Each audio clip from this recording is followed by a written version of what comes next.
Hola, ¿cómo están? Yo soy Fernando Copado Bueno y el día de hoy les voy a ofrecer cuáles son los factores que afectan el largo de la lactancia. Esta es la lección número 5 del tema lactancia de la cerda. Esta es la quinta y la última. Y bueno, pues les doy las gracias por su presencia y vamos a arrancar básicamente a conocer cuáles son los factores que están afectando el largo de la lactancia. ¿Cuáles son los factores? Básicamente vamos a tener algo que se conoce como IDE, intervalo de estete-estro. Este es uno de los factores que están afectando el largo de la lactancia. Otro factor que afecta también el largo de la lactancia es el porcentaje de parición. Y otro factor que está afectando también el largo de la lactancia sería el tamaño de la siguiente camada. Vean ustedes aquí, por ejemplo, tenemos edad al destete. Cuando nosotros tenemos tenemos que hacer por cuestiones sanitarias, ya lo habíamos comentado en otras lecciones, por cuestiones sanitarias tuviéramos que estar destetando a los 9 días, aquí donde está el cursor, es casi seguro que el intervalo de estete-estro lo tendríamos hasta el día 11 o pasado en el día 11. Si estuviéramos destetando a los 21 días, es casi seguro que estaríamos teniendo un intervalo de estete-estro en el día más o menos 7. Normalmente, ¿qué es lo que está sucediendo en granjas? Normalmente lo que sucede en granjas es que destetamos los jueves y para el lunes y ya tenemos a las cerdas prácticamente en celo, sobre todo si tuviéramos una excelente condición corporal de la cerda. Ahora, otro de los factores en cuanto al largo de lactancia es el porcentaje de cerdas que nos van a quedar preñadas. Si estuviéramos destetando a los 9 días por cuestiones sanitarias, insisto, tendríamos, si acaso, el 80% de tasa de fertilidad o de tasa de aparición. Si estuviéramos destetando a los 21 días, ¿y por qué digo a los 21 días? Porque a los 21 días es un destete estándar perfectamente y ya hemos comentado que por qué destetar a los 21 días, básicamente porque el lechón ya es un lechón más fuerte y también porque la cerda ya empieza a declinar su producción láctea. Entonces, si estuviéramos destetando a los 21 días, tendríamos un mayor porcentaje de fertilidad. ¿Esto por qué? Pues porque ya se dio la involución uterina, la cerda ya está más capacitada, tiene a lo mejor una mejor condición para poder albergar una siguiente gestación. Y un tercer factor va a ser el tamaño de camada para el siguiente parto, en función también de los días que tenga en lactancia. Si estuviéramos destetando aproximadamente en el día 9, insisto, por cuestiones sanitarias, a lo mejor las cerdas solamente tendrían 10 y medio lechones, pero si estuviéramos destetando a los 21 días, prácticamente la puerca tendría un lechón más, que en la actualidad ya andan alrededor de los 14, 15 lechones. Ok, chequen ustedes estas cerdas en vida libre. La situación en vida libre y el largo de la lactancia pueden oscilar hasta de 12 o 13 semanas, esa lactancia. Obviamente la frecuencia de amamantamiento en condiciones de vida libre es muy espaciada. Y vean ustedes el tamaño de los lechones, ya son unos animalotes muy grandes. Y insisto, con la frecuencia de amamantamiento, ¿eso qué quiere decir? Que al tener una frecuencia de amamantamiento mucho más espaciada, eso quiere decir que también ya va a haber una menor cantidad de prolactina. Y al haber una menor cantidad de prolactina, pues también FSH y LH pueden resurgir, ya los ovarios ya no quedan tan adormecidos, e incluso mientras la cerda esté en lactancia, en vida libre, y esté todavía amamantando a sus cerdos, a sus lechones, puede entonces también incluso ser montada. Ven ustedes, el semental está acá atrás, está oliendo a la cerda es probable que a lo mejor ya esté receptiva y va a estar en lactancia. Ya habíamos comentado también en otra lección que las cerdas en vida libre son muy eficientes. al mismo tiempo que están dando de comer paradas, precisamente para ver si no llega algún depredador. También lo hacen paradas para estar forrajeando, son muy, muy eficientes. Y vean ustedes entonces, como es un largo de lactancia muy, muy amplio, entonces ya el efecto de inhibición de prolactina sobre las gonadotropinas, pues ya no se da. Entonces la cerda puede entrar en celo. Ok, ¿qué es lo que está pasando? Va a haber 3 fases para estar destetando y sobre todo por cuestiones sanitarias, insisto. Si estuviéramos destetando por cuestiones sanitarias a los 3 días después de haber parido la cerda, esta sería en fase 1, ¿qué es lo que va a pasar si estuviéramos destetando al tercer día? En primer lugar, vamos a tener un útero muy agrandado. No hubo tiempo de que ese útero involucionara. Entonces, pues, no va a estar listo para albergar, obviamente, una siguiente gestación. Los folículos pueden crecer, pero pueden llegar a ser quísticos. Y obviamente la cerda ya no vuelve a ciclar. Los folículos también de repente pueden involucionar y la hembra puede pasar por un periodo de inactividad folicular. En la fase 2, en una fase 2, ¿qué es lo que estaría pasando si estuviéramos destetando a partir de entre el tercer día y la segunda semana después de que parió la cerda? Aquí, ¿qué va a pasar? Ya el útero ya tuvo más oportunidad para involucionar, tanto en peso como en longitud, pero todavía no está preparado para albergar una siguiente gestación. La hembra puede desarrollar también quistes foliculares, puede haber prolongados retornos al celo, o también puede haber anestro, de plano la cerda no entra en celo. Si el estro ocurre, generalmente, y si la hembra es inseminada, es probable que la fertilidad y tamaño de camada sean reducidos, se vean afectados. Ahora, hay una fase 3.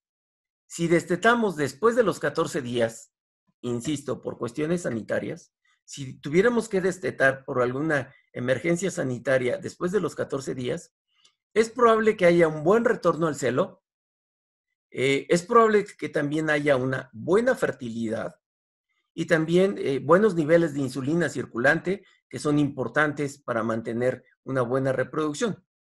Ahora, ¿será conveniente estar trabajando lactancias cortas?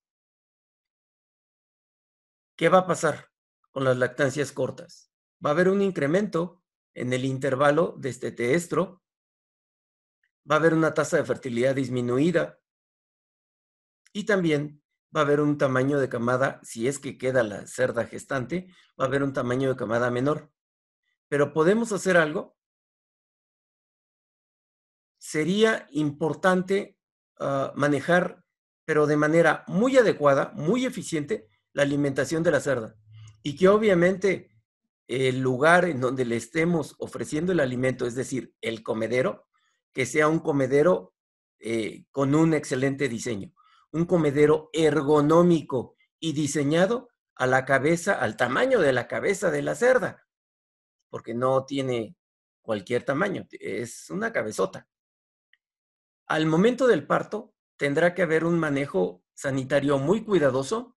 Obviamente, el edificio manejarlo, como ya lo hemos comentado en otras lecciones, bajo un sistema TATA, todo adentro, todo afuera, que haya un vacío sanitario y una desinfección a fondo, desde techos, paredes, pisos, desincrustantes, jabones y un desinfectante amigable con el ambiente, que no se inhiba o que no se inactive con presencia de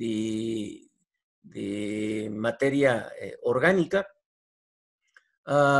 que haya preferentemente el menor manipuleo al momento del parto. Esto ya lo habíamos comentado, ¿sí? Básicamente, bajo el tema de observación de la cerda, ¿puja o no puja? Serán los protocolos de atención al momento del parto. Evitar, obviamente, al máximo infecciones uterinas postparto, para que no nos deje de comer la cerda. Si es que fuera necesario, que seguramente aquí en este caso va a ser necesario, una adecuada elección de hembras nodrizas, tener muy en cuenta lo que es la prevalencia de PIRS, de PCV2, de influenza. Ok, vamos a comentar ya casi para terminar esta lección, ¿cuáles podrían ser también de repente los efectos negativos del estrés calórico? En primer lugar, cuando las cerdas y en lactancia o en el área de gestación están sometidas a estrés calórico, generalmente se reduce la fertilidad. Incluso puede haber abortos para tratar de mantener la homeostasis en el cuerpo de la cerda.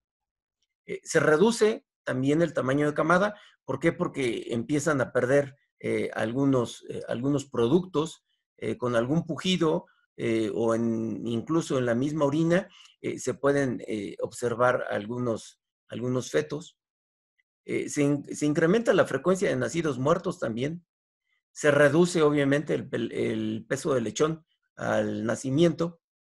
Se incrementa el porcentaje de abortos, tener mucho cuidado en este asunto, eh, cuando están sometidas a estrés calórico.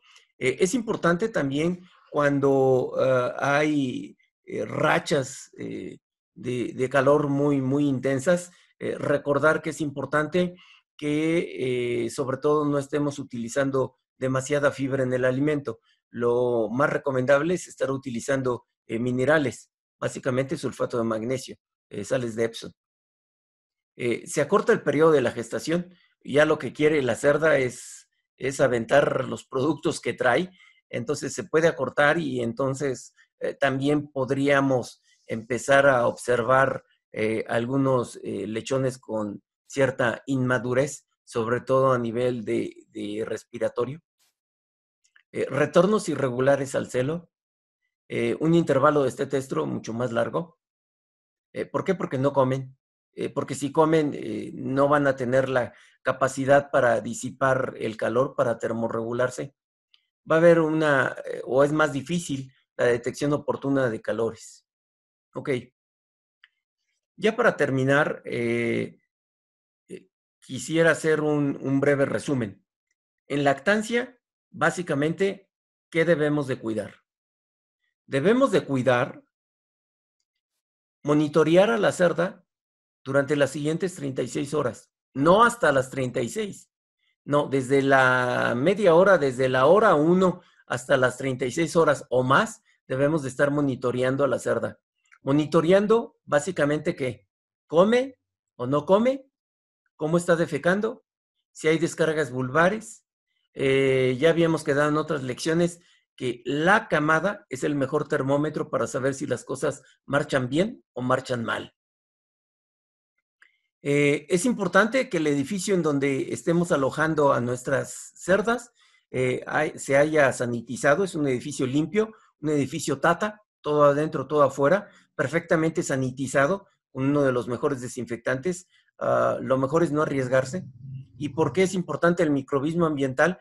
Pues porque ahí van a nacer lechones muy chiquitos que también no están protegidos.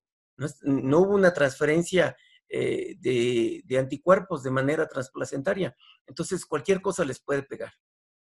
Que haya un excelente diseño de comedero, que el alimento que le estemos dando a la cerda, que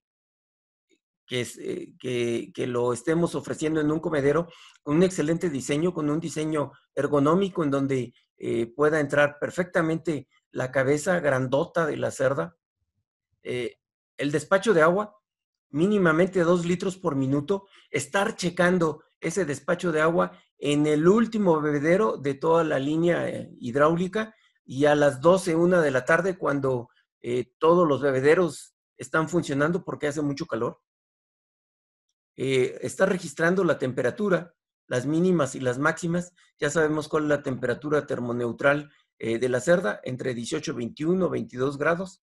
Si empieza a aumentar, también la puerca empieza a dejar de comer porque ya no puede disipar el calor. Entonces también va a ser importante estar refrescando a las cerdas, pero con mucho cuidado, sobre todo si ya tiene a la camada, para no estar mojando demasiado el lugar donde se encuentra la camada. El consumo de alimento, ofrecérselo bajo la estrategia PIF y en un comedero, obviamente, con un buen diseño. Si tuviéramos comederos como estos de aquí arriba, en donde son comederos ya con tolva, aquí deberá de privar básicamente tres cuestiones. Ok, podemos utilizar esos comederos de tolva siempre y cuando aquí abajo también haya un buen diseño de comedero, el despacho de agua sea de 2 litros por minuto y la temperatura ambiental de 18 a 21 grados. Esas tres condicionantes, temperatura ambiental, despacho de agua y buen diseño, obviamente deberán de estar presentes 24/7. O sea, las 24 horas del día durante toda la semana. ¿Podemos cumplir eso? ¿Se puede cumplir esas tres condicionantes? Entonces podemos utilizar un comedero con tolva. De lo contrario, mejor no arriesgarse. ¿Ok? Que haya un intestino sano, una materia fecal con características pastosas. Eso quiere decir que hay una buena motilidad a nivel intestinal y obviamente tratar de reducir al máximo el problema de patas. Ya hemos comentado en otros momentos que el problema de patas podemos estar trayendo nosotros de repente un rociador para el pelo con una mezcla de sulfato de cobre al 10% en agua ras. Entonces, con ese rociador para el cabello, les vamos a estar rociando, pero las patas de las cerdas. Eso tiene un efecto astringente y se vuelve la pata más resistente, sobre todo si tenemos pisos de repente un tanto cuanto abrasivos. Bien, pues muchísimas gracias. Con esto termino la quinta y última lección y pues muchas gracias por llegar hasta acá. Hasta luego. Adiós.